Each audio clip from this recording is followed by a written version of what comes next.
Buenas a todos, yo soy Daga y bueno, en el vídeo de hoy, o en el libro de hoy, os traigo Esperando a Godot de Samuel Beckett. Bueno, ¿qué deciros? Este libro, que realmente es un libro muy corto, son 130 páginas, me lo leí yendo en avión porque iba a ir a visitar a unos amigos que están viviendo en Holanda, que les mando un saludo desde aquí, y que básicamente cuando me voy en avión pues aprovecho esas horas, ¿no?, para coger un libro cortito y entre la ida y la vuelta pues intentar leérmelo, ¿no?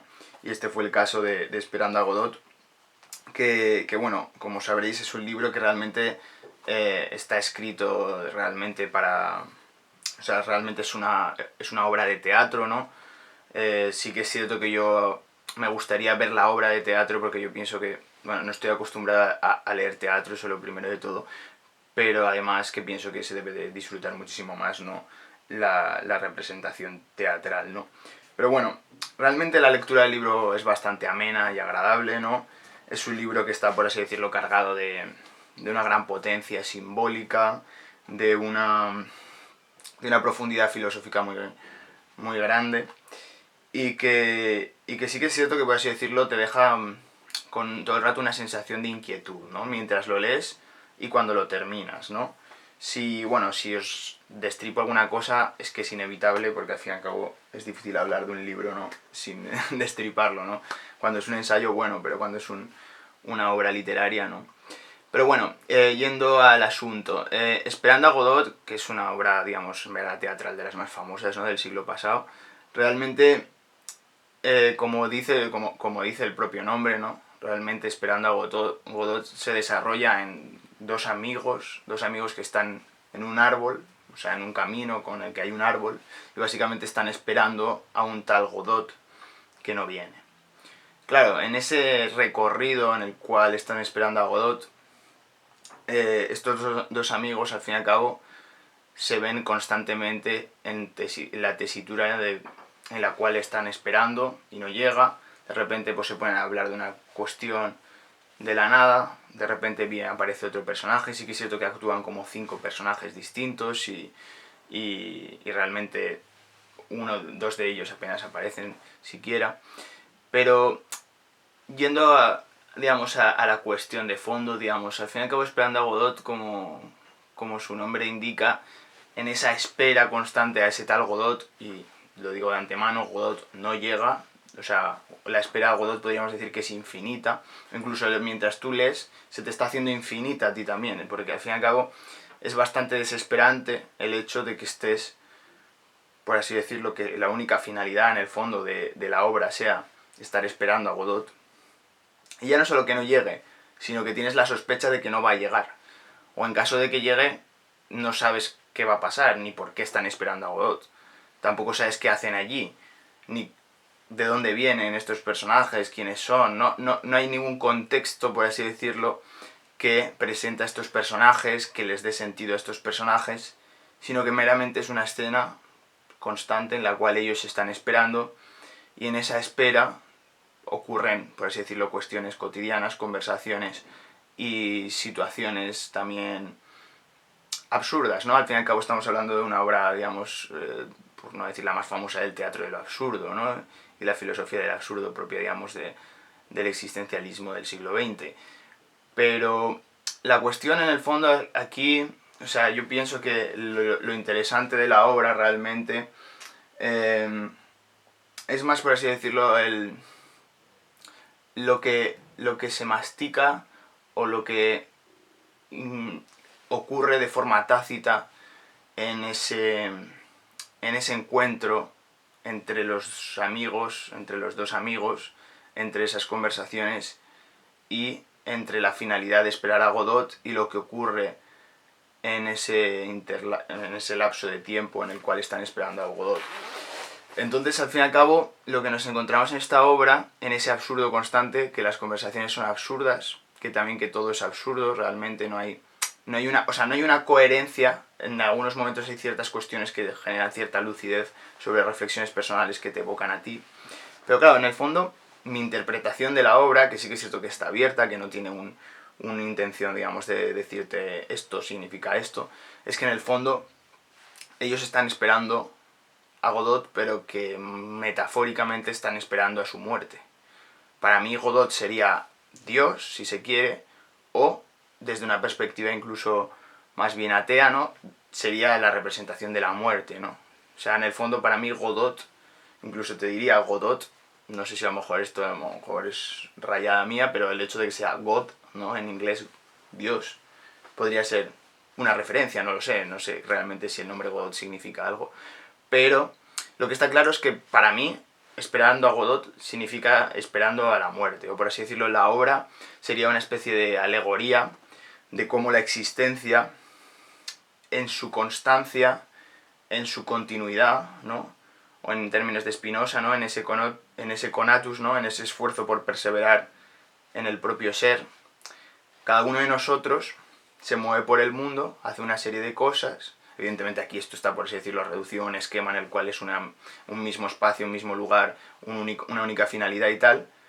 Pero por así decirlo, más allá de los decorados, de las diferentes intenciones, de las diferentes voluntades de cada uno a la hora de existir, yo creo que lo que realmente querría reflejar, ¿no? Es cómo, más allá de todo lo que ocurre realmente en la vida, ¿no? Como podría ser la novela del extranjero también de Camus, ¿no? Que al fin y al cabo todo lo que nos rodea no se puede, o sea, no se puede erradicar de esa percepción absurda de la vida, ¿no? Que incluso los motivos que les des, las razones que les des, que pueden estar totalmente justificadas y nadie niega que realmente las cosas tengan un sentido, por así decirlo, no digo verdadero, sino como un sentido, por así decirlo, mejor que otro, ¿no? Que no realmente es como un nihilismo de que, no, nada tiene sentido, no, hay sentidos mejores y peores a la hora de interpretarlo, ¿no? Pero que en el fondo, incluso en las verdades que tenemos más claras o las cosas que tenemos, por así decirlo, damos por hecho, por sentado, siempre hay esa ventana de escepticismo, esa ventana de duda sobre que las cosas sean de esa forma. Y por así decirlo, en el fondo, nadamos, ¿no? en un océano, digamos, de sinsentido, o por así decirlo, de incertidumbre, pero que a su vez estaría como haciendo frontera con el sinsentido. Y en ese navegar por ese océano nos damos cuenta de que al fin y al cabo, más allá de las acciones que hagamos, todos vamos a acabar muertos, o que realmente, más allá de la importancia que le demos a unas cosas, esa importancia es relativa. Es relativa a uno mismo, es relativa a tu contexto o es relativa a tu entorno social. Evidentemente no estoy haciendo un alegato a que, como todo, o sea, ni a que todo sea relativo, ni a que todo sea, ni que a todo dé igual, ni que realmente haya cosas mejores y peores, no, evidentemente no. Pero sí que es cierto que a un nivel existencialista, a un nivel en el cual nos damos cuenta de que estamos arrojados al mundo sin ninguna razón aparente, por lo menos, o por lo menos no con una predestinación dada.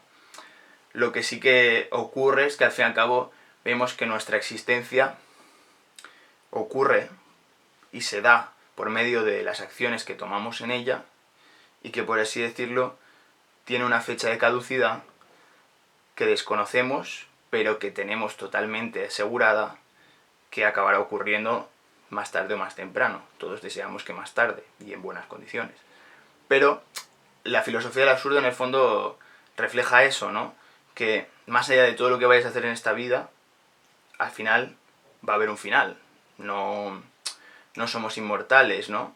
Y el hecho de que seamos finitos, a su vez, hace que todo, digamos, adquiera esa doble vara, o sea, esa doble forma de verlo, ¿no? Porque también, esto también, yo es que no, o sea, soy existencialista, pero yo soy muy vitalista y optimista, ¿no? Pero, al fin y al cabo, el ver la vida de esa forma, pues sí, nada tiene sentido, o a nivel individual lo puedes ver totalmente contrario, ¿no? Es como, voy a tratar de dotar de sentido para mi propia existencia, aunque evidentemente eso no tiene ninguna trascendencia luego, porque simplemente es lo que yo comprendo sobre el mundo, ¿no? Pero volviendo al punto, ¿no? Sí que es cierto que es una percepción y es una interpretación válida totalmente el hecho de decir nuestro paso por el mundo no tiene ningún tipo de...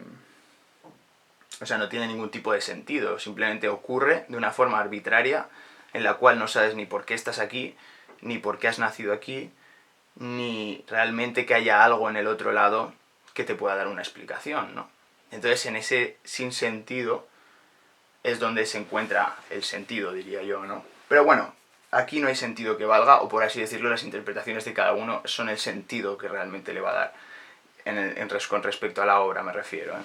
Que al fin y al cabo, Esperando a Godot, yo creo que es eso, como si te pusieras a un espejo, en cierto modo, te quedaras mirando lo que les pasa a estos personajes, y en lo que ves en ellos, te puedes ver a ti mismo reflejado en tu vida, ¿no? Evidentemente tú no estás debajo de un árbol esperando a la muerte, pero sí, en cierto modo, tú estás haciendo tus cosas en tu vida, sea como sea esta, y en cierto modo a todos nos llegará.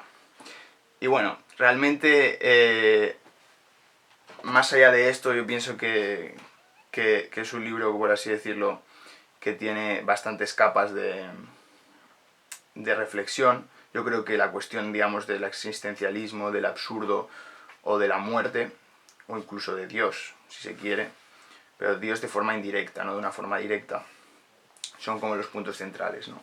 Pero también es cierto que la obra también ocurren ciertas cosas, por ejemplo, vemos que hay ciertas relaciones de dependencia entre los personajes, ¿no? Como en cierto modo los personajes que están ahí como que tienen cierta repulsión, pero a la vez una gran amistad, como que el hecho de que uno esté solo, o sea, como que uno no puede vivir sin el otro, pero a su vez a veces se están discutiendo siempre, ¿no? Es como que también lo que decía Kant, ¿no? La insociable sociabilidad del ser humano, ¿no? Somos en cierto modo antisociales, pero por otro lado somos lo más sociales que puede haber, ¿no? Tanto que no podemos vivir sin ser sociales a nivel individual, pero también a nivel colectivo. Entonces, eso también se refleja en cierto modo en la obra, ¿no? Como al fin y al cabo esa existencia es absurda, y a su vez realmente el compartirla con los otros es como, por así decirlo, lo que hace que tenga, por así decirlo, como un mayor sentido esa vida, pero que a su vez los dos sabemos que realmente no tiene ningún sentido, y que incluso las relaciones que se dan entre unos y otros son, por así decirlo, como una especie de terremoto constante entre diferentes emociones e intensidades, ¿no? Y bueno, por no alargarme más, realmente es un libro bastante interesante. Pienso que leerlo todo, o sea, leerlo es peor que ver la obra, ¿no? Porque si has estado, o sea, si al fin y al cabo lo que diferenciaría pues un libro de literatura es que tú al fin y al cabo te lo lees en tu casa y ya está, pero cuando estamos hablando de una obra que ha estado pensada para ser representada, pues evidentemente debe ser muy interesante la experiencia estética de ir a verla, ¿no? O sea que algún día, si puedo, me gustaría poder verla, ¿no?, en persona. Así que bueno, eso es todo, nos vemos en el próximo vídeo. Chao.